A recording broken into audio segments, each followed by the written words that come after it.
السلام علیکم ورحمۃ اللہ وبرکاتہ۔ ان الحمد للہ رب العالمین والعاقبۃ للمتقین والصلاة والسلام علی سید الانبیاء والمرسلین نبینا محمد وعلی آلہ واصحابہ ومن تبعہم بإحسان الی یوم الدین۔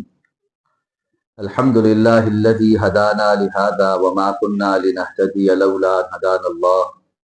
رب شرح لی صدری ویسر لی امری واحلل عقدۃ من لسانی یفقہوا قولی۔ اللہم انفعنا بما علمتنا وعلمنا ما ينفعنا وزدنا علما۔ سب سے پہلے آپ تمام احباب کا، آپ کے اس مرکز کی انتظامیہ کا، محترم جناب قاری عبدالوکیل غازی صاحب اور ان کے رفقاء کا دل کی گہرائیوں سے مشکور ہوں، اور یہ شکریہ اس لیے ادا کرنا ضروری ہے کہ اللہ کے رسول نے فرمایا کہ جو لوگوں کا شکریہ ادا نہیں کرتا وہ اللہ کا شکر گزار بھی نہیں بن سکتا۔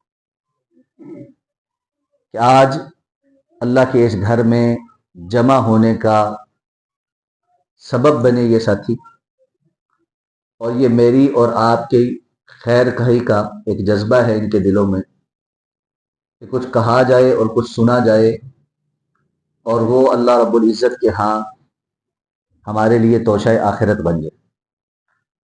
کوئی بات جو اللہ تعالیٰ کی توفیق سے کوئی بھی خطیب آ کر، کوئی بھی مقرر آ کر آپ کے گوش گزار کرے، وہ کہنے والے اور سننے والے کے لیے ہدایت کا سبب بن جائے، اس سے بڑی خوش بختی اور خوش قسمتی کوئی نہیں۔ اس لیے سب سے پہلے تو آپ تمام احباب کا شکریہ، منتظمین کا بھی شکریہ، اور جو ذوق اور شوق سے آپ ساتھی یہاں جمع ہیں، سننے کے لیے تشریف لائے ہیں، آپ کا بھی مشکور ہوں۔ اللہ تعالیٰ سے اس دعا کے ساتھ اللہ ہم سب کی اس حاضری کو قبول فرما لے۔ دوسری دعا مانگیے کہ اللہ تعالیٰ ہمیں ہر عمل میں اخلاص نصیب کرے، کہ اخلاص کے بغیر کوئی عمل بظاہر کتنا خوبصورت ہو، کتنا حسین ہو، اس کی کوئی وقت نہیں۔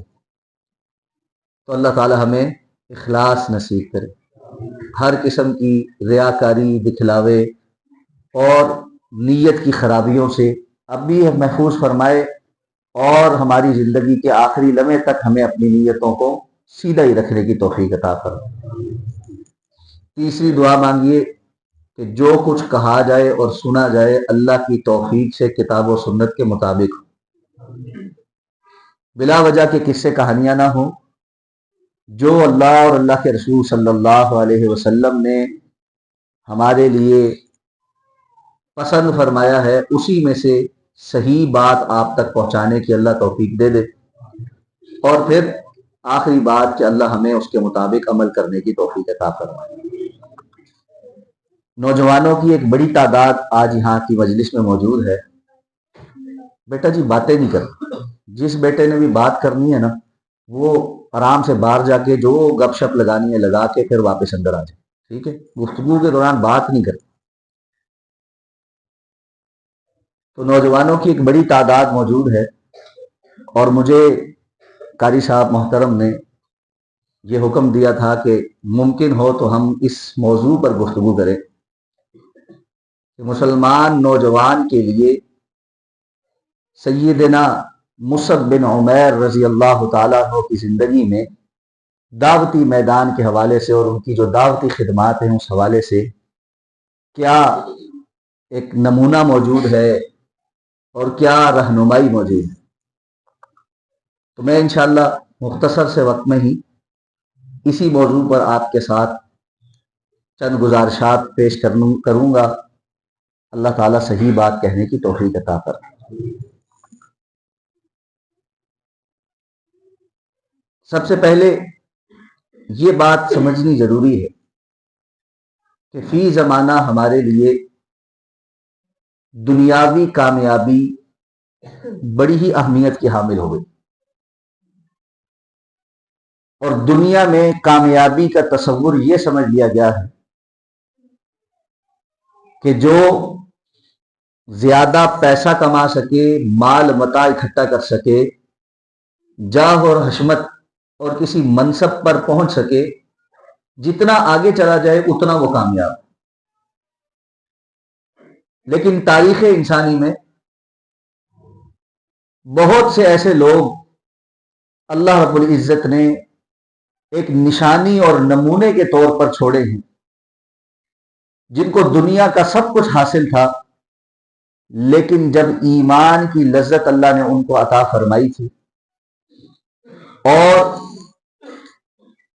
آخرت کے گھر کا مقام اور مرتبہ ان کو پتہ چل گیا تھا، حقیقی کامیابی کا تصور ان کے سامنے واضح ہو گیا تھا، تو وہ لوگ اس دنیاوی معیار کو پس پشت ڈالتے ہوئے اللہ کی رضا کے لیے ایسے رستے پر آئے اور دین کے معاملے میں ایسی قربانیاں پیش کر گئے کہ ہم سب کے لیے یہ پیغام چھوڑ گئے کہ جس چیز کو ہم کامیابی سمجھتے ہیں حقیقتاً کامیابی وہ نہیں۔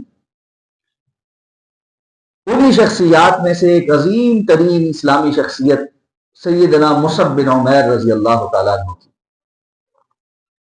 آپ نے شاید علماء سے یہ بات سنی ہوگی کہ حضرت مصعب بن عمیر رضی اللہ تعالیٰ عنہ کی شکل و صورت اور شباہت رسول اللہ صلی اللہ علیہ وسلم سے ملتی، ان کا حلیہ، ان کا چہرے کے ساخت اور نین نقش امام الانبیاء جناب محمد رسول اللہ صلی اللہ علیہ وسلم سے مماثلت رکھتے تھے، مشابہت رکھتے تھے۔ اس مشابہت کی وجہ کیا تھی؟ حضرت مصعب بن عمیر رضی اللہ تعالیٰ عنہ بھی قریش سے تھے، اور قریش میں عبد الدار نامی قبیلے سے تھے۔ عبد الدار نامی قبیلے کے جو سردار تھے، چونکہ ان کا نام عبد الدار تھا، اسی نسبت سے ان کے قبیلے کا نام عبد الدار مشہور تھا۔ عبد الدار کون ہیں؟ عبد الدار کے جو بیٹے ہیں، ان بیٹوں میں سے ایک بیٹے کا نام قریش کے سردار عبد مناف ہے، اور عبد مناف کے بیٹے ہیں ہاشم، جو رسول اللہ صلی اللہ علیہ وسلم کے دادا ہیں۔ تو عبد مناف جو ہے وہ اللہ کے رسول صلی اللہ علیہ وسلم کے پردادا ہے۔ تو مصعب بن عمیر رضی اللہ تعالیٰ عنہ اس تعلق سے آپ صلی اللہ علیہ وسلم کے قریبی رشتہ دار تھے، اور اس نسبی تعلق کی وجہ سے ہی ان کی شکل و صورت اور شباہت بھی رسول اللہ صلی اللہ علیہ وسلم۔ ابتدائی اسلام میں جب مسلمانوں پر بڑے ظلم اور ستم ہو رہے تھے، ایسے میں مکۃ المکرمہ میں جن نوجوانوں کا بڑا شہرہ تھا، جس کو آج کی زبان میں اگر آپ کہیں نا، جن کی بڑی فین فالوئنگ تھی، جن کو لوگ بڑا پسند کرتے تھے، جن کی بات سنی جاتی تھی، ان میں سے ایک شخصیت مصعب بن عمیر رضی اللہ تعالیٰ عنہ کی، اس لیے کہ ان کے والد تو جلدی فوت ہو گئے تھے، لیکن ان کی والدہ نے ان کو بڑے ناز و نام سے پالا تھا۔ ان کی والدہ کا نام خناس تھا، اور یہ بڑی مالدار خاتون تھی، اور اس وجہ سے مصعب بن عمیر رضی اللہ تعالیٰ عنہ کی جو پرورش اور اٹھان تھی وہ بڑی ناز و نام میں ہوئی تھی۔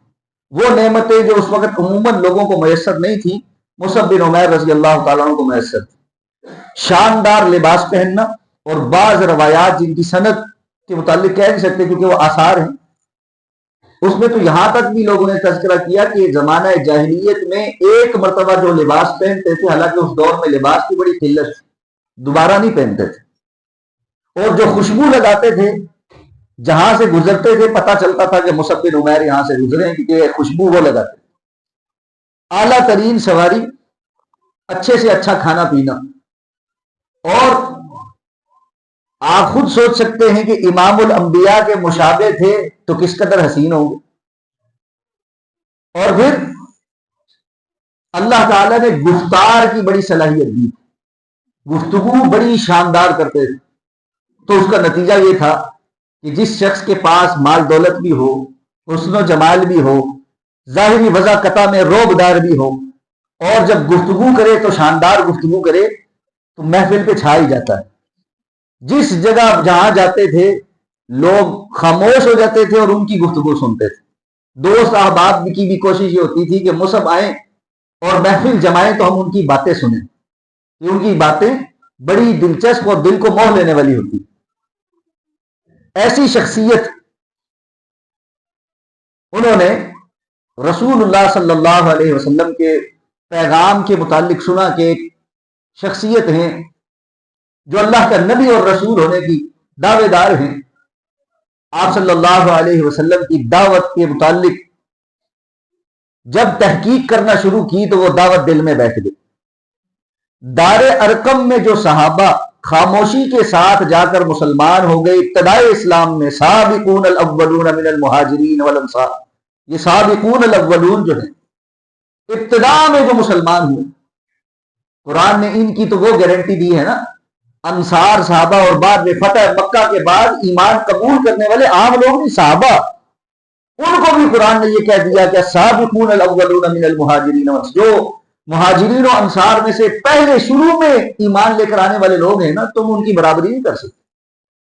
اللہ کے رسول صلی اللہ علیہ وسلم نے فرمایا تھا کہ فتح کے بعد تم میں سے کوئی احد پہاڑ جتنا بھی خرچ کر لے، وہ ہجرت سے قبل جو لوگ ایمان لائے سابقون الاولون، ان کا ایک جو اللہ کے راستے میں یا ایک سا اللہ کے راستے میں جو انہوں نے خرچ کیا ہے اس کا مقابلہ نہیں کر سکتا. تو یہ سابقون الاولون جو صحابہ تھے مہاجرین میں سے جو دار ارقم میں جا کر مسلمان ہوئے، مصعب بن عمیر رضی اللہ تعالیٰ ان میں سے. ان کے ایک کزن نے ان کو ایک دن دار ارقم سے نکلتے ہوئے دیکھ لیا.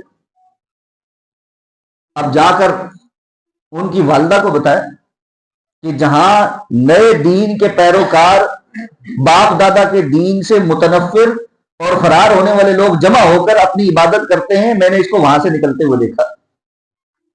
ماں کو پتہ چل گیا، پہلے اس نے سمجھایا پھر سختی کی، مارنے پیٹنے لگی تو ان کے خاندان کے کچھ لوگوں نے روک دیا کہ یہ بڑا آپ کے یہ جو بیٹے ہیں بڑے آپ نے ناز نام سے پالے ہیں، ایسی سختی نہ کرے، ہم ان کو سمجھاتے بجاتے ہیں، باز آ جائیں.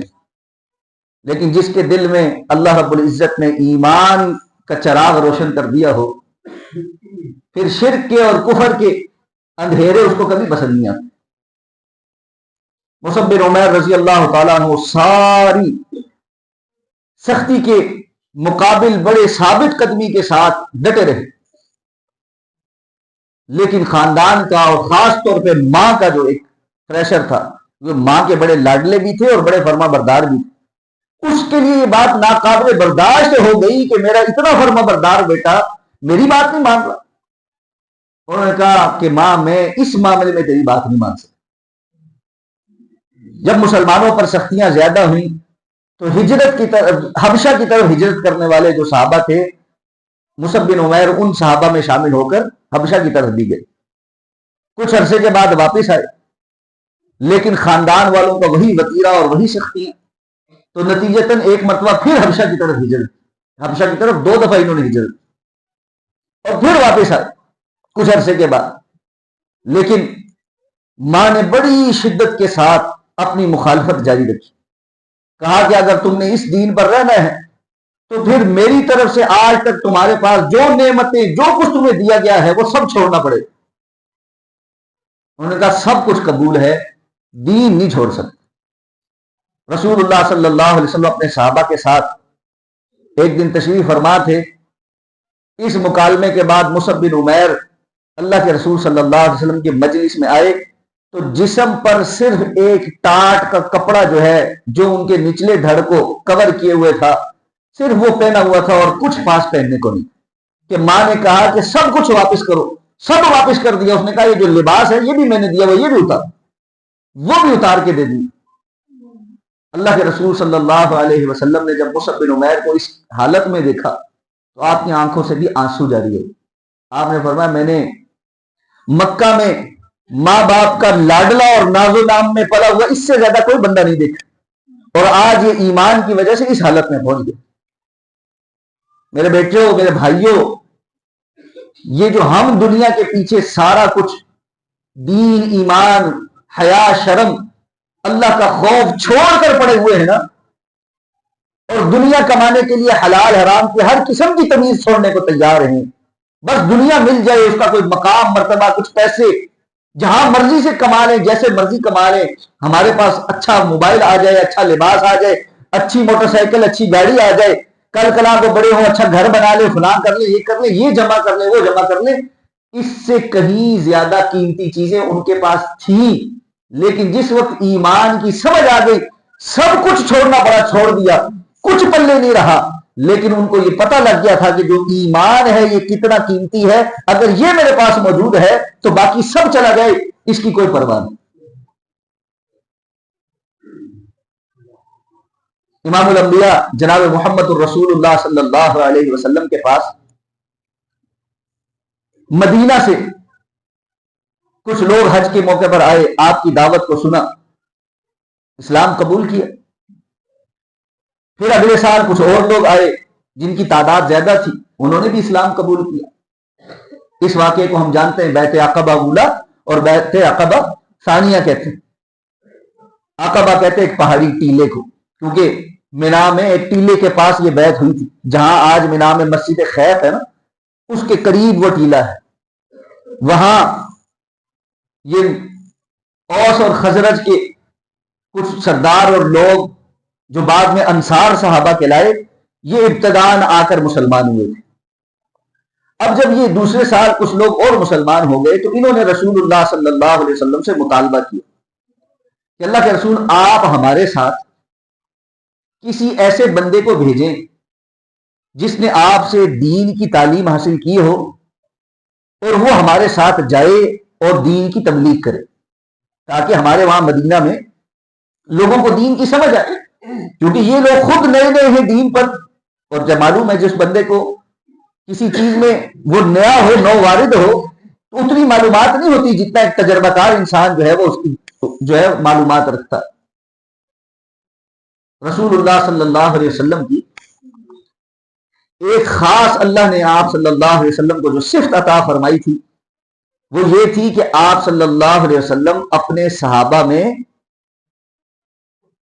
جس بندے کی ذمہ داری لگاتے تھے، آپ باصلاحیت بندے کی ذمہ داری لگاتے، جس کے اندر وہ خاص صلاحیت پائی جاتی ہے۔ چند واقعات آپ کے سامنے رکھ، اللہ کے رسول صلی اللہ علیہ وسلم نے جب صحابہ کرام سے یہ سنا کہ جی ہمارے ساتھ کسی کو بھیجیں، تو آپ کے پاس بہت سارے صحابہ تھے، حضرت ابوبکر صدیق مسلمان تھے، حضرت عمر مسلمان تھے، حضرت عثمان مسلمان تھے، حضرت علی مسلمان تھے، اور اسی طرح دیگر بہت سارے صحابہ، کبار صحابہ کرام مسلمان تھے۔ لیکن اس موقع پہ اللہ کے رسول صلی اللہ علیہ وسلم نے مصعب بن عمیر رضی اللہ تعالیٰ عنہ کو بلا کر ان لوگوں کے ساتھ مدینہ بھیجا کہ آپ داعی اسلام بن کر، مبلغ اسلام بن کر مدینہ جائیں اور وہاں جا کر لوگوں کو دین کی دعوت دیں۔ مکہ سے باہر آپ صلی اللہ علیہ وسلم جو دعوت اور تبلیغ کی ذمہ داری مکہ المکرمہ میں سر انجام دے رہے ہیں، آپ کی اس فریضے کی نیابت کرنے والے پہلی شخصیت وہ مصعب بن عمیر رضی اللہ تعالی۔ اللہ کے رسول صلی اللہ علیہ وسلم نے ان کو کیوں بھیجا؟ ابھی ہم نے پہلے یہ بات جانی ہے کہ مصعب بن عمیر کو گفتگو کرنے کا سلیقہ، بات کو پہنچانے کا، دوسروں کے دل کو موہ لینا، دلیل کیسے دی جائے گی، مجلس پہ کیسے چھایا جائے گا، یہ صلاحیتیں ان میں بڑی بدرجہ ادب موجود تھی۔ تو آپ صلی اللہ علیہ وسلم نے ان کو اس ذمہ داری کے لیے بھیجا۔ اسی طرح آپ صلی اللہ علیہ وسلم کے پاس نا ایک مرتبہ ایک صحابی آئے، مدینہ کی بات، مرثد ابن ابی مرثد ان کا نام تھا۔ یہ نا زمانہ جاہلیت میں نقب زن تھے، لوگوں کے گھروں میں نقب لگا کے نا ڈاکہ ڈالتے تھے، چوری کرتے تھے۔ اسلام قبول کر لیا، لیکن ایک پریشانی بن گئی۔ اسلام قبول کرنے کے بعد پتہ چل گیا کہ نقب لگانا، لوگوں کا مال لوٹنا، یہ تو حرام۔ کہنے لگے اللہ کے رسول اسلام تو میں قبول کر لوں گا، کام مجھے اس نقب زنی کے علاوہ کچھ نہیں آتا، اب میں کیا کروں گا؟ آپ نے فرمایا کام تم اب بھی یہی کرو گے، پہلے اپنے لیے کرتے تھے، اب اللہ کے لیے کرو گے۔ آپ نے ڈیوٹی کیا لگائی؟ آپ نے کہا جاؤ اور مکہ میں جو مسلمان قیدی لوگوں کے ہاں قید میں ہیں نقب لگا لگا کر ان کو آزاد کروا کے لا. یہ ہوتا ہے ایک قائد، ایک لیڈر، جو جس بندے کی صلاحیت ہے اس کے مطابق اپنے بندوں کی ذمہ داری لگاتا ہے، اور اگر کسی بندے کے اندر صلاحیت نہیں تو وہ اس کو بتاتا ہے کہ یہ صلاحیت تمہارے اندر نہیں. حضرت ابو ذر کتنے بڑے صحابی، عظیم الجلیل القدر صحابی. آپ صلی اللہ علیہ وسلم ایک دن صحابہ کی کچھ ڈیوٹیاں لگا رہے تھے تو کہنے لگے اللہ کے رسول مجھے بھی کوئی ذمہ داری دیں، آپ ساروں کو ذمہ داری دیں. آپ نے اس موقع پہ فرمایا انک رجل ضعیف، ابو ذر اس معاملے میں تم ایک کمزور انسان، اور تمہیں اگر کبھی دو بندوں میں بھی امیر بننے کا آپشن دیا جائے نا تم نے نہیں قبول کر کہ ہمارے تو ایک ذمہ داری ہے، تم اس کے اہل نہیں ہو، تم نہیں اٹھا سکتے. یہاں سے ایک بات اور بھی سمجھ آتی، ہر بندہ ہر میدان کا شاہ سوار نہیں ہوتا، اس لیے انسان کو اپنی صلاحیتوں کو پہچاننا چاہیے. اللہ نے اس کو جو صلاحیت دی ہے اس پر اس کو محنت کرنی چاہیے. وہاں وہ پھر جو کام کر سکتا ہے اور جو کردار ادا کر سکتا ہے وہ باقی جگہوں پر نہیں کر سکتا. اس لیے اپنے بڑوں کی کسی بات پر ناراض نہ ہوا کریں اگر وہ آپ کو یہ کہیں کہ بیٹا یہ کام نہیں یہ کام آپ کرو. کیوں؟ وہ دیکھ رہے ہوتے. بسا اوقات نوجوانوں کو خود نہیں پتا ہوتا کہ جی میرے اندر یہ صلاحیت ہے یا نہیں، بس دیکھا دیکھی کوئی دوست کر رہا ہے، کوئی فلاں کر رہا ہے، لوگ کر رہے ہیں تو بندہ کہتا ہے یار چلو میں بھی یہ کام کرتا ہوں، ضروری نہیں ہے آپ بھی اس میں کامیاب ہو جائیں.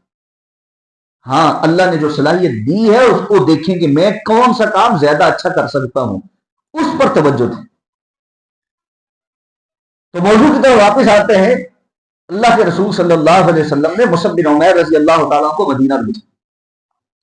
اب حضرت مصعب رضی اللہ تعالیٰ عنہ مدینہ تشریف لے آئے. حضرت مصعب رضی اللہ تعالیٰ عنہ کے ساتھ اس وقت انصار میں سے حضرت اسعد بن زرارہ رضی اللہ تعالیٰ عنہ تھے. اوس اور خزرج کے دو بڑے سردار حضرت سعد بن معاذ اور حضرت اسید بن حضیر رضی اللہ تعالیٰ عنہ یہ ابھی تک مسلمان نہیں ہوئے تھے. حضرت مصعب رضی اللہ تعالیٰ عنہ نے آہستہ آہستہ لوگوں کو دعوت دینی شروع کی. کچھ لوگوں نے ایمان قبول کر لیے. ایک دن یہ حضرت اسد کے ساتھ ایک باغ میں بیٹھے ہوئے تھے تو سعد بن معاذ اور اسید بن حضیر رضی اللہ تعالیٰ عنہ اکٹھے بیٹھے تھے. تو سعد بن معاذ نے اسید رضی اللہ تعالیٰ عنہ سے کہا کہ یہ جو اسد ہے نا یہ میرا قریبی رشتہ دار ہے اور یہ بھی بے دین ہو گیا ہے، اور یہ جو اس کے ساتھ بندہ ہے نا یہ اس کو ساتھ لے کر آیا اور یہ ہمارے قبیلے کے کمزور اور تھوڑے بیوقوف لوگوں کو نا اپنے ساتھ ملا رہے ہیں. اب چونکہ میری قرابت داری ہے، رشتہ داری ہے، اس لیے میں اس کے ساتھ کوئی سخت بات نہیں کر سکتا، تم جاؤ ذرا ان کو ڈانٹ ٹپٹ کرو. حضرت اسید بن حضیر رضی اللہ تعالیٰ عنہ بھی اپنے قبیلے کے بڑے لوگوں میں سے تھے.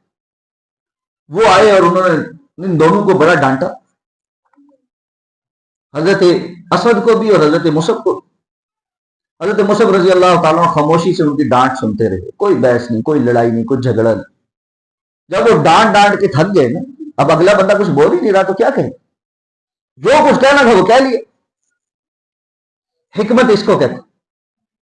ساری باتیں جب انہوں نے اپنے اندر سے کر لی، بات ختم ہو گئی، ان کے اندر سے ڈانٹ ٹپٹ ہو گئی، ہر چیز ہو گئی، تو حضرت مصعب رضی اللہ تعالیٰ نے حضرت اسید کو کہا کہ آپ کی ساری باتیں ٹھیک ہیں، آپ صرف اتنا کریں کہ تھوڑی دیر ہمارے پاس بھی بیٹھ جائیں، کچھ باتیں ہم آپ کے سامنے رکھتے ہیں، اگر آپ کو اچھی لگی تو قبول کرنا، وگرنہ کوئی زبردستی تو نہیں. حضرت اسید نے یہ بات سنی نا کہ جی انہوں نے میری ڈانٹ بھی سن لی ہے، بدتمیزی بھی کوئی نہیں کی، آگے سے لڑائی بھی کوئی نہیں کی، احترام بھی پورا برقرار رکھا ہے، تو کہنے لگے ہاں اب تم نے کچھ انصاف کی بات کی ہے، تو بیٹھ گئے. اب سعد بن معاذ وہاں سے دیکھ رہے ہیں کہ جی اسید پہلے ڈانٹ رہا تھا اب بیٹھ گیا ہے. اب مصعب بن عمیر رضی اللہ تعالیٰ نے قرآن مجید کی تلاوت کر کر کے ان کو سنانی شروع کی. آپ یہ دیکھیں اللہ نے ان کو کیسی صلاحیت دی تھی. اس پہلی نشست میں جو قرآن کی تلاوت کر کے ان کو سنائی، وہ قرآن سنتے ساتھ اسید بن حضیر رضی اللہ تعالیٰ عنہ کے دل کی دنیا پھر گئی. کہنے لگے یہ جو دین تم نے قبول کیا ہے اس کو قبول کرنے کے لیے بندے کو کیا کرنا پڑتا ہے؟ حضرت مصعب نے کہا کہ بندے کو غسل کر کے کلمہ پڑھنا پڑتا ہے۔ کہتے ہیں میں غسل کر کے آتا ہوں، کلمہ مجھے پڑھاؤ۔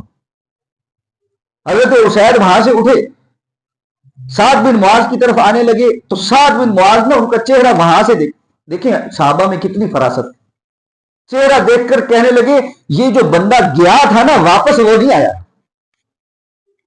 اس کے اندر کچھ تبدیلی ہو گئی ہے۔ حضرت اسید واپس آئے کیونکہ سعد بن معاذ سے دوستی بڑی تھی، تو ان کو بھی سمجھایا، حضرت مصعب کے ساتھ ملاقات کرائی، ان کو بھی قرآن سنایا انہوں نے۔ حضرت سعد بن معاذ رضی اللہ تعالیٰ عنہ بھی مسلمان ہیں۔ یہ دونوں بندے اٹھ کر ان کے ساتھ گئے اور سعد بن عبادہ رضی اللہ تعالیٰ عنہ جو ایک اور بڑے سردار تھے ان کو دعوت پیش کی، اللہ نے ان کا دل بھی کھول دیا اور شام تک سعد بن عبادہ بھی مسلمان۔ اب جب اوس اور خزرج کے لوگوں نے دیکھا کہ ہمارے قبیلے کے بڑے بڑے تو سارے مسلمان ہو گئے ہیں، تو وہ کہنے لگے کہ اگر یہ اتنے سمجھدار اور عقل مند اور اچھے لوگ مسلمان ہو گئے ہیں تو ہمیں کیا ہے کہ ہم مسلمان نہ ہوں۔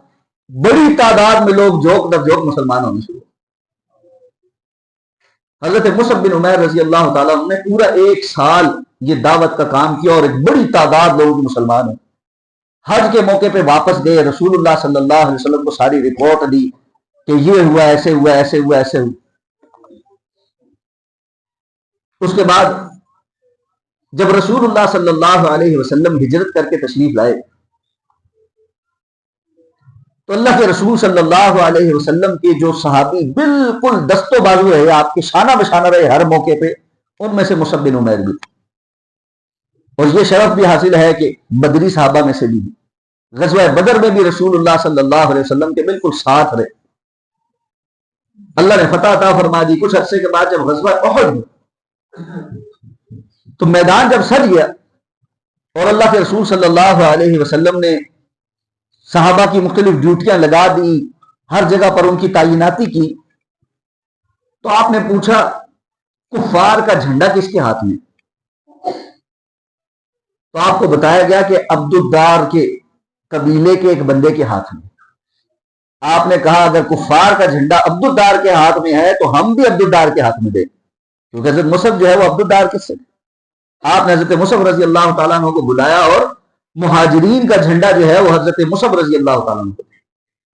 اور معلوم ہے جنگ میں بڑے قابل اور بڑی صلاحیت والے بندے کے ہاتھ میں جھنڈا دیا جاتا ہے جو اس کا پوری طریقے سے جو ہے نا خیال کرے، اس کی حفاظت کرے، اس لیے کہ جھنڈا زمین پر گرنے کا مطلب ہے شکست، تو اس لیے جھنڈا جو ہے وہ گرنے نہیں دیا جاتا تھا۔ حضرت مصعب رضی اللہ تعالیٰ عنہ بڑی جرأت کے ساتھ غزوہ احد میں ابتداءً دشمن کے ساتھ لڑے، اور نتیجہ یہ ہوا کہ جب دشمن پہلی مرتبہ بھاگا تو اللہ کے رسول صلی اللہ علیہ وسلم کے ساتھ ساتھ جو لوگ تھے ان میں سے مصعب بن عمیر بھی۔ جب جبل رومات میں جو صحابہ کھڑے تھے ان سے ایک اجتہادی غلطی ہوئی اور خالد بن ولید گھوم کر دوسری طرف سے آئے اور آ کر مسلمانوں کی پشت پر سے حملہ کیا۔ جب مسلمان مال غنیمت جمع کر رہے تھے تو ایک بھگدڑ مچ گئی، بہت سارے لوگ ادھر ادھر بدتر ہو گئے۔ جو لوگ رسول اللہ صلی اللہ علیہ وسلم کے ساتھ ثابت قدم رہے اور اس سخت وقت میں بھی مشرکین کا مقابلہ کیا ان میں سے مصعب بن عمیر رضی اللہ تعالیٰ۔ اس وقت ایک مشرک نے حضرت مصعب بن عمیر کو رسول اللہ صلی اللہ علیہ وسلم سمجھ کر اس پر حملہ کیا، کیونکہ شکل و شباب ملتی تھی، تو ایسا حملہ کیا کہ یہ دایاں ہاتھ جو ہے ان کا کٹ گیا، انہوں نے جھنڈا بایاں ہاتھ میں بدل، اس نے دوسرا حملہ کیا بایاں ہاتھ بھی کٹ گیا۔ اور جب یہ دونوں ہاتھ کٹے ہوئے، آپ سوچیں کہ انسان کا خون بہ رہا ہے، کٹے ہوئے ہاتھ تکلیف کیسی ہوتی ہو، تو جھنڈے کو اس طرح دونوں بازوؤں کے اندر لے لیے۔ اب اس نے نیزہ مارا تو یہ سینے سے بالکل ادھر آر پار ہو گئے، شہید ہو گئے۔ ان کی شہادت کے ساتھ ہی حضرت علی رضی اللہ تعالیٰ نے وہ جھنڈا اٹھا لیا۔ تو غزوہ احد کے جو شہداء ہیں ان میں سے مصعب بن عمیر رضی اللہ تعالیٰ، اور جس وقت شہادت ہوئی ہے تو عمر ہے 40 سال، کوئی لمبی عمر نہیں ہے، این جوانی، این شباب۔ قرآن اس کو کہتا ہے وَلَمَّا بَلَغَ أَشُدَّهُ وَبَلَغَ 40 سنة، جب بندہ اپنی تمام تر صلاحیتوں کے عروج پر پہنچتا ہے اور 40 سال کا ہو جاتا ہے۔ 40 سال کی عمر میں کثیر تعداد صحابہ کرام کی شہید ہوئی۔ جنگ کے خاتمے کے بعد رسول اللہ صلی اللہ علیہ وسلم نے شہداء کی جو میتیں تھیں ان کو جمع کرنا شروع کیا۔ بہت ساری میتوں کا مسئلہ ہوا۔ حضرت مصعب بن عمیر کو جب کفن دیا جانے لگا تو شہداء زیادہ تھے، چادریں کم تھی۔ ایک چادر میسر آئی جو سر پہ ڈالتے تھے تو پاؤں برہنہ ہو جاتے تھے، اور پاؤں کی طرف اگر کور کرتے تو سر باہر نکل آتا تھا۔ اللہ کے رسول صلی اللہ علیہ وسلم تشریف لائے۔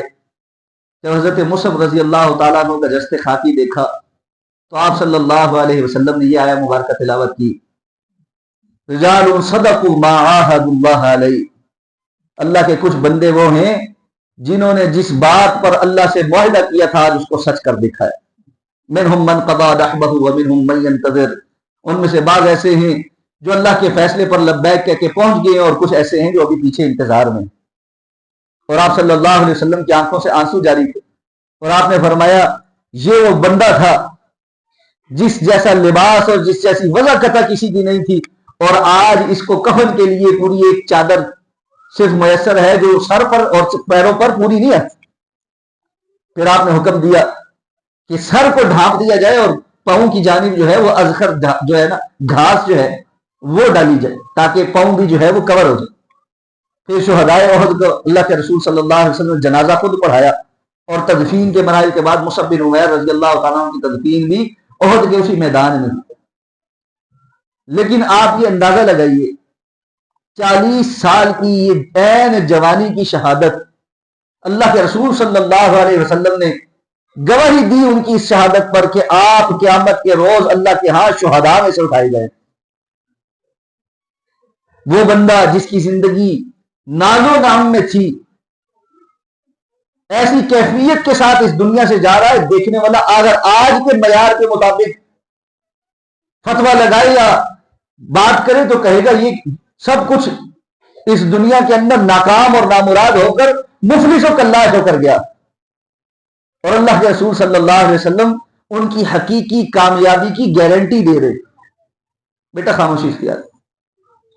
اس لیے یہ بات ذہن میں رہنی چاہیے کہ انسان کو اللہ نے جو صلاحیتیں دی ہیں وہ اگر اللہ کے دین کے لیے وقف ہو جائیں، اخلاص کے ساتھ اللہ رب العزت کے کام میں لگ جائیں، اللہ اس کو ایسی قبولیت عطا فرما دیتا ہے کہ پھر وہ صلاحیتیں اللہ رب العزت کے ہاں حقیقی کامیابی اور اخروی درجات کی بلندی کا سبب بن جاتی۔ تو سیدنا مصعب بن عمیر رضی اللہ تعالیٰ عنہ کی ساری زندگی اس بات کا منہ بولتا ثبوت ہے۔ اور حضرت عبد الرحمن بن عوف رضی اللہ تعالیٰ عنہ اپنی وفات سے کچھ عرصہ قبل یہ بات کہنے لگے کہ ہم نے دین کے لیے جو کچھ کیا اللہ نے تو ہمیں اس کا دنیا میں ہی بہت کچھ صلہ دے دی۔ معلوم ہے حضرت عبد الرحمن بن عوف ارب پتی صحابی، کاروباری صحابہ میں سے، تاجر پیشہ صحابہ میں سے حضرت عثمان سے بھی زیادہ امیر جو صحابی تھے حضرت عبد الرحمن بن عوف۔ تو کہنے لگے اللہ نے ہمیں تو ہماری کسی بھی نیکی کا جو بدلہ ہے وہ دنیا میں اتنا زیادہ دے دیا، ہم میں جو اچھے لوگ تھے وہ تو اس دنیا سے اس حالت میں گئے کہ مصعب بن عمیر جو تھا اس کو جب ہم تدفین کرنے لگے تو سر ڈھانپتے تھے تو پاؤں برہنہ ہو جاتے تھے، اور پاؤں ڈھانپتے تھے تو سر جو ہے وہ برہنہ ہو جاتا۔ انہوں نے دنیا میں سے کچھ حاصل نہیں کیا، انہوں نے اللہ کے ساتھ صرف آخرت کا سلم کیا۔ تو میرے بھائی بسا اوقات ایسا ہوتا ہے کہ انسان کے اوپر ایسی آزمائش اور امتحان آتی ہے جس میں اسے دنیا کو چھوڑ کر صرف اللہ کی رضا کے لیے آخرت کے سودے کرنے پڑتے، اور ایسے میں انسان کو ذرا برابر ہچکچانا نہیں چاہیے، اس لیے کہ ان اللہ اشتری من المؤمنین انفسهم واموالهم بان لهم الجنہ، اللہ نے مومنین سے ایک سودا کر لیا ہوا ہے، ان کی جان اور مال کے بدلے اللہ نے ان کو جنت عطا فرمائی۔ یہ بات ہو کر رہنی ہے کہ اللہ نے ہمیں کسی نہ کسی معاملے میں آزمانا ہے اور چیک کرنا ہے۔ وَلَنَبْلُوَنَّكُمْ بِشَيْءٍ مِّنَ الْخَوْفِ وَالْجُوعِ وَنَقْصٍ مِّنَ الْأَمْوَالِ وَالْأَنفُسِ وَالثَّمَرَاتِ، ہم ضرور تمہیں مبتلا کریں گے کبھی خوف کے اندر، کبھی بھوک کے اندر، کبھی تمہاری جانوں کے اندر کمی کر کے، کبھی تمہارے مال کے اندر کمی کر کے، لیکن اللہ نے فرمایا وبشر الصابرین، آپ خوشخبری دیں صبر کرنے والے، جو دنیا کو پسے پشت ڈال دیتے ہیں، دنیا کی چیزوں کو پسے پشت ڈال دیتے ہیں، جب فیصلہ اس بات کا ہو کہ آخرت کا سودا کرنا ہے یا دنیا کا سودا کرنا، حرام کے راستے پر جانا ہے یا حلال کے راستے پر جانا۔ آج امت مسلمہ کے اندر جو کمزوریاں آ گئی، ان میں سے ایک بڑی کمزوری یہ ہے کہ ہم دنیا کی زندگی پر ایسے راضی ہو کر بیٹھ گئے ہیں کہ ہمیں لگتا ہے ہمیں کبھی مرنا نہیں۔ اللہ رب العزت نے غزوہ تبوک کے موقع پر جو قرآن مجید میں پیچھے رہ جانے والوں کو ڈانٹ پلائی تھی، ان میں سے ایک بات یہ بھی، اَرَضِيتُم بِالْحَيَاةِ الدُّنْيَا مِنَ الْآخِرَةِ فَمَا مَتَاعُ الْحَيَاةِ الدُّنْيَا فِي الْآخِرَةِ إِلَّا قَلِيلٌ، کیا تم دنیا کی زندگی کو آخرت پر فوقیت دے کر راضی ہو کر بیٹھ گئے؟ یاد رکھو، اگر تم نے یہ سودا کیا ہے، بڑا ہی گھاٹے کا سودا کیا ہے، اس لیے کہ دنیا کی زندگی تو آخرت کے مقابلے میں کوئی حیثیت ہی نہیں رکھتی، کوئی مقابلہ ہی نہیں اس کا۔ یہ محدود سی زندگی، یہ چند سالوں کے اندر، چند لمحوں کے اندر گزر جائے گی۔ یقین جانیے، آج ہم اپنی زندگی کو دیکھتے ہیں، پچھلے 20-25 سال کس تیزی کے ساتھ گزر گئے اندازہ ہی نہیں ہو، ایسے لگتا ہے پلک جھپکنے میں گزر گئے، اور آپ کے اور میرے اگلے آنے والے سال بھی اسی پلک جھپکنے میں گزر جائے۔ اگر اس پلک جھپکنے میں ہم اللہ رب العزت کو راضی نہ کر سکے تو اس سے بڑا خسارہ کوئی نہیں، اور اگر اس پلک جھپکنے میں ہم نے اللہ رب العزت کو راضی کر لیا اور ہمارے سامنے بہترین نمونے موجود۔ آج میرے بھائیوں، ہم نے اپنا جو آئیڈیلز ہیں وہ کچھ اور بنا لی۔ آج بعض ساتھیوں کو مصعب بن عمیر رضی اللہ تعالیٰ عنہ کی زندگی شاید پہلی مرتبہ پتہ چلی ہو کہ ان کی یہ خدمات تھی اور یہ کردار تھا، لیکن اگر آپ ان سے پوچھیں کہ فلاں کرکٹر کی زندگی کیسی ہے، وہ ان کو پتا ہے، فلاں فٹ بالر کی زندگی کیسی ہے وہ ان کو پتا ہے، فلاں جو ہے وہ فلمی ستارے کی زندگی کیسی ہے ان کو پتا ہے، فلاں ماڈل کی زندگی کیسی ہے وہ ان کو پتا ہے، تو ہمارے آئیڈیل کون ہو؟ اس لیے اللہ رب العزت نے ہمیں یہ جو زندگی دی ہے اس کے بارے میں سوال ہونا۔ اللہ کے رسول صلی اللہ علیہ وسلم کی حدیث مبارکہ سنا کر بات ختم کر، آپ صلی اللہ علیہ وسلم نے فرمایا تھا، بندہ اللہ کے سامنے سے قیامت کے روز ہل نہیں سکے گا جب تک کچھ سوالوں کے جواب نہیں دے لے۔ ان میں سے ایک سوال تو یہ ہے کہ اللہ نے زندگی دی تھی، بتاؤ کہاں گزارتے ہیں؟ لیکن اس عمومی سوال کہ زندگی پوری کہاں گزار کے آئے ہو، اس سے ہٹ کر یہ جو جوانی کا وقت ہے اس کے مطابق خاص سوال کیا جائے گا، ان شبابہ فیما افناہ، یہ بتاؤ اپنی جوانی کو کہاں فنا کر کے آئے، جب صلاحیتیں تھی، قوتیں تھی، بڑھاپے میں آ کر جب انسان میں کوئی صلاحیت ہی نہیں رہی، جب دنیا والے بھی اس کو نہیں پوچھتے، جب اولاد بھی کہتی ہے باجی بجرا کچھ زیادہ وقت مسیحتے ہی گزار آیا کرو، جب جو ہے کوئی کام کرنے جوگے بھی نہیں رہے، اگر اللہ نے اب بھی توفیق دے دی ہے، یہ بھی اللہ کا بڑا ہی کرم ہے، اللہ کا بڑا ہی کرم ہے کہ اللہ بزرگ ہو کر بڑھاپے میں بھی خیر کے عمل کرنے کی توفیق دیتے، اور بزرگوں کا بھی اللہ کے ہاں بہت مقام ہے، میرا اس سے کوئی تنقید کرنا مقصود نہیں ہے، لیکن ایک وہ وقت جب انسان کے پاس تمام صلاحیتیں موجود ہوں، انسان بڑا کچھ کر سکتا ہو، جس رستے پر جانا چاہے اس رستے پر جا سکتا ہو، لیکن اس کے باوجود وہ ڈر کر اللہ کی خشیت اختیار کر کے، اللہ رب العزت کے تقوی کو اختیار کرتے ہوئے اللہ کے رستے پر چلے اور حرام سے بچنے کی کوشش کرے، اس سے بڑا عبادت گزار اور کہیں نہیں۔ اور یہ بات میں اپنی طرف سے نہیں کہہ رہا، رسول اللہ صلی اللہ علیہ وسلم نے فرمایا تھا، اتق المحارم تکن اعبد الناس، تم حرام چیزوں سے بچنا شروع کر دو، سب سے بڑے عبادت گزار بن جاؤ۔ بہت سے نوجوان بچیاں یہ سوال کرتے ہیں، ہم نیکی کرنے کی کوشش کرتے ہیں، نمازیں ہم نے شروع کی، ہم نے فلاں نیکی شروع کی، فلاں نیکی شروع کی، لیکن کچھ عرصہ کی اور اس کے بعد چھوٹ گئی، کچھ عرصہ ہم نے یہ کیا پھر چھوٹ گیا، ہمیں دل تو کرتا ہے لیکن ہوتا نہیں ہم سے، ہم نیکی کے کام کر لیں۔ میرے بھائی یہ اس لیے نہیں ہو رہا کہ نیکی کی طرف تو رغبت ہے لیکن حرام کے چھوڑنے کی رغبت نہیں، غلط کام کے چھوڑنے کی طرف توجہ نہیں، ہم غلط کام مسلسل جاری رکھے ہوئے ہیں، غلط دوستیاں جاری رکھے ہوئے ہیں، غلط مجلسیں جاری رکھے ہوئے ہیں، کانوں سے بھی غلط باتیں سن رہے ہیں، آنکھوں سے بھی غلط باتیں دیکھ رہے ہیں، ہمارے اٹھنے بیٹھنے بھی غلط لوگوں کے ساتھ ہیں، اس کے ساتھ ہم چاہتے ہیں کہ ہماری نمازیں بھی ٹھیک ہو جائیں اور ہماری نیکیاں بھی ٹھیک ہو جائیں. ایسا نہیں ہو سکتا. جھاڑ جھنکار صاف کر کے کسی زمین کو ہل چلانے کے بعد اس کے اندر بیج بویا جاتا ہے. بنجر اور جھاڑیوں والی زمین کے اندر آپ جتنا مرضی دانا پھینک لیں اس سے کیا نکلنا. یہ صحابہ کرام کی زندگی ہمارے سامنے نمونہ ہے. یہ بھی انسان ہی تھے، ہماری جیسی خواہشات ان کے ساتھ لگی ہوئی تھی. کوئی انبیاء نہیں تھے. اللہ نے صحابہ کی زندگی کو کیوں ہمارے لیے مشعل راہ بنایا ہے؟ فَإِنْ آمَنُوا بِمِثْلِ مَا آمَنْتُمْ بِهِ فَقَدْ اهْتَدَوْا. یہ قرآن کہتا ہے نا کہ لوگوں، اللہ کے رسول کے صحابہ اگر یہ تمہارے جیسا ایمان لے کر آئیں گے پھر ہدایت پہ آئیں گے.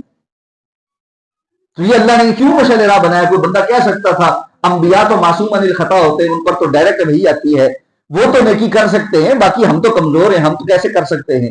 صحابہ کرام کی پوری جماعت اللہ نے ہمارے سامنے ایک مثال کے طور پر پیش کر دی ہے. وہ اس لیے کہ وہ بھی ہمارے جیسے ہی انسان، ان کو بھی ایسے ہی خواہشات بھی تھی، تمنائیں بھی تھی، دنیا کے معیار بھی تھے. کوئی یہ نہ سوچے اس وقت ہر طرف غربت ہی تھی، کیسر و کسرا کی عیاشیاں بھی تھی، بڑے بڑے نام نہاد نامی گرامی قسم کے امیر کبیر لوگوں کے تعیشات بھی تھے. لیکن وہ سب دیکھنے کے باوجود صحابہ کرام نے اپنے لیے کچھ اور فیصلہ کیا. ہاں، آپ دنیا اچھی سے اچھی کمائیں، اچھے سے اچھے فیلڈ میں جائیں، منصب لیں، ڈاکٹر بنے، انجینئر بنے، بہترین پڑھے، انگریزی پڑھے، اردو پڑھے، عربی پڑھے، فارسی پڑھے، دنیا کی کوئی زبان پڑھے، اچھے سے اچھا آگے نکلنے کی کوشش کریں، لیکن ایمان کے سودے کے اوپر میں، ایمان کو پسے پش ڈال کر میں، ایمان کی موجودگی میں اللہ سے یہ دعا کریں.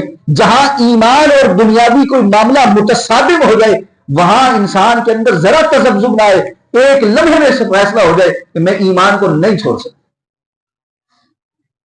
ایمان پر ثابت قدم رہ کر آپ دنیا میں جہاں آگے جانا چاہیں گے، یاد رکھیں اللہ خیر اور برکت کے ساتھ آپ کو آگے پہنچائے گا اور وہ کامیابیاں عطا فرمائے گا جو اس نے کسی اور کو نہیں دی.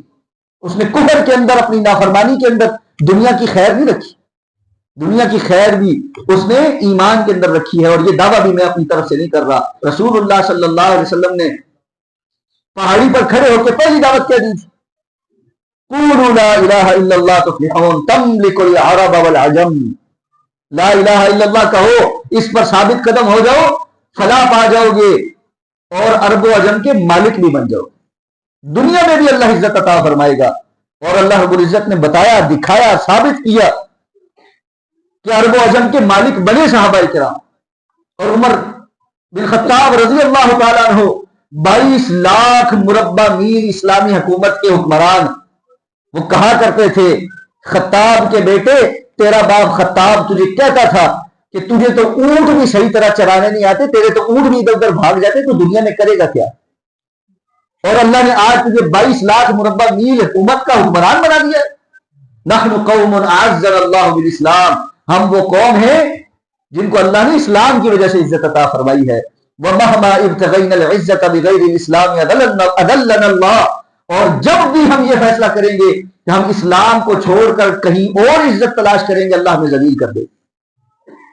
اور کیا ہمیں نظر نہیں آ رہی ذلت؟ 1.5 ارب مسلمان، 80 لاکھ یہودیوں کے ہاتھوں یرغمال نہیں بنے ہوئے. 80 لاکھ یہودی مسلمانوں کو دن رات بم پھینک پھینک کر مار رہے ہیں غزہ کے اندر. 1.5 ارب مسلمان کچھ کرنے کی جگہ نہیں، سمجھ نہیں آ رہی کیا کریں. حکمران بھی بے بس نظر آ رہے ہیں اور عوام بھی بے بس نظر آ رہی ہے. کیا ہے یہ؟ اسلام کو چھوڑ کر دنیا کے معیاروں کے مطابق عزت تلاش کرنے کے نتیجے ہیں. اگر ہم نے اسلام میں عزت تلاش کی ہوتی تو اللہ کا وعدہ ہے وَأَنْتُمُ الْأَعْلَوْنَ إِن كُنتُم مُؤْمِنِينَ، اگر تم مومن ہوگے تم ہمیشہ غالب ہو. یہ اللہ کا وعدہ ہے، جھوٹا تو ہو ہی نہیں سکتا. اس لیے میرے بھائی، میرے بچوں، میرے نوجوانوں، پڑھو سیرت اللہ کے رسول کی سیرت پڑھو، صحابہ کرام کی سیرت پڑھو. آپ کو پتہ ہونا چاہیے کہ کون کون رول ماڈل ہے، کیسے کیسے لوگ موجود تھے تاریخ اسلامی کے اندر، اور اللہ نے ان کو کیسی شاندار صلاحیتیں دی تھی اور انہوں نے وہ صلاحیتیں اللہ کے دین کے لیے وقف کر دی تھی. حضرت سلمہ بن اکبر رضی اللہ تعالیٰ عنہ کا کسی نے نام سنا؟ آج ہمیں پتہ ہے حسین بولٹ جو ہے وہ دنیا کا سب سے تیز رفتار انسان ہے.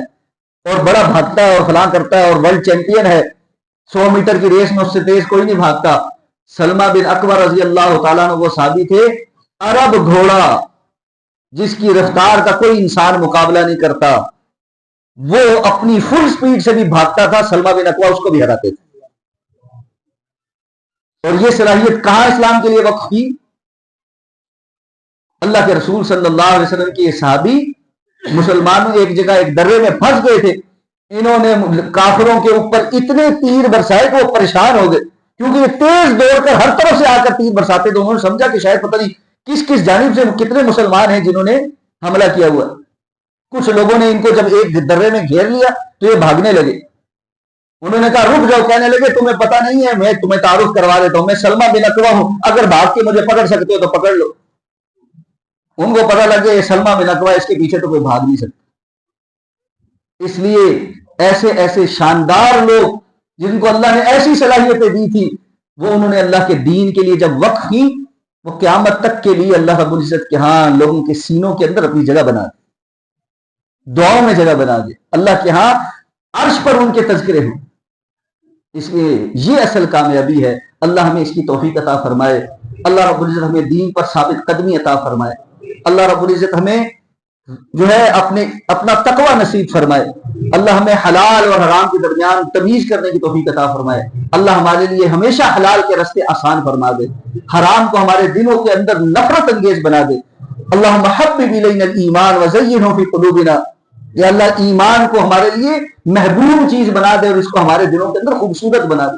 وکرہ الینا الکفر والفسوق والعصیان، یا اللہ کفر کو، نافرمانی کو اور گناہ کے کاموں کو ہمارے لیے ناپسندیدہ بنا دے، ہمارے دل ہی اچاٹ ہو جائے ان کاموں سے، ہماری توجہ ہی نہ جائے ان چیزوں کی جانب۔ یا اللہ اپنی خوشنودی ہمیں عطا فرما دے، اپنی رضا ہمیں عطا فرما دے، رزق حلال طیب واسع عطا فرما، ہر قسم کے حرام سے محفوظ فرما، جو بیمار ہے اللہ ان کو شفائے کاملہ عاجلہ عطا فرما دے، جسمانی بیماریوں سے بھی شفا عطا فرما دے، روحانی بیماریوں سے بھی شفا عطا فرما دے، نفسیاتی بیماریوں سے بھی شفا عطا فرما دے۔ اللہ جو بزرگ اس دنیا سے ہمارے چلے گئے ہیں، دوست احباب اعزاء اس دنیا میں نہیں رہے، اللہ ان سب کی مغفرت فرمائے، ان کی قبروں کو جنت کے باغوں میں سے باغ بنا دے، ہمیں صحیح معنوں میں ان کے لیے صدقہ جاریہ بننے کی توفیق عطا فرمائے۔ جب تک زندہ ہیں اپنے سوا ہر کسی کی محتاجی سے اللہ ہر طرح سے محفوظ فرما دے، اور جب اس دنیا سے جانے کا وقت آئے ایمان کی سلامتی کے ساتھ کلمہ طیبہ نصیب فرما کر اس حال میں لے جائے کہ اللہ ہم سے راضی ہو، اللہ سے راضی ہو، ہمیں اللہ کی ملاقات کا شوق ہو اور اللہ کو ہماری ملاقات کا شوق ہو۔ سبحانک اللہم و بحمدک، نشہد ان لا الہ الا انت، نستغفرک و نتوب الیک۔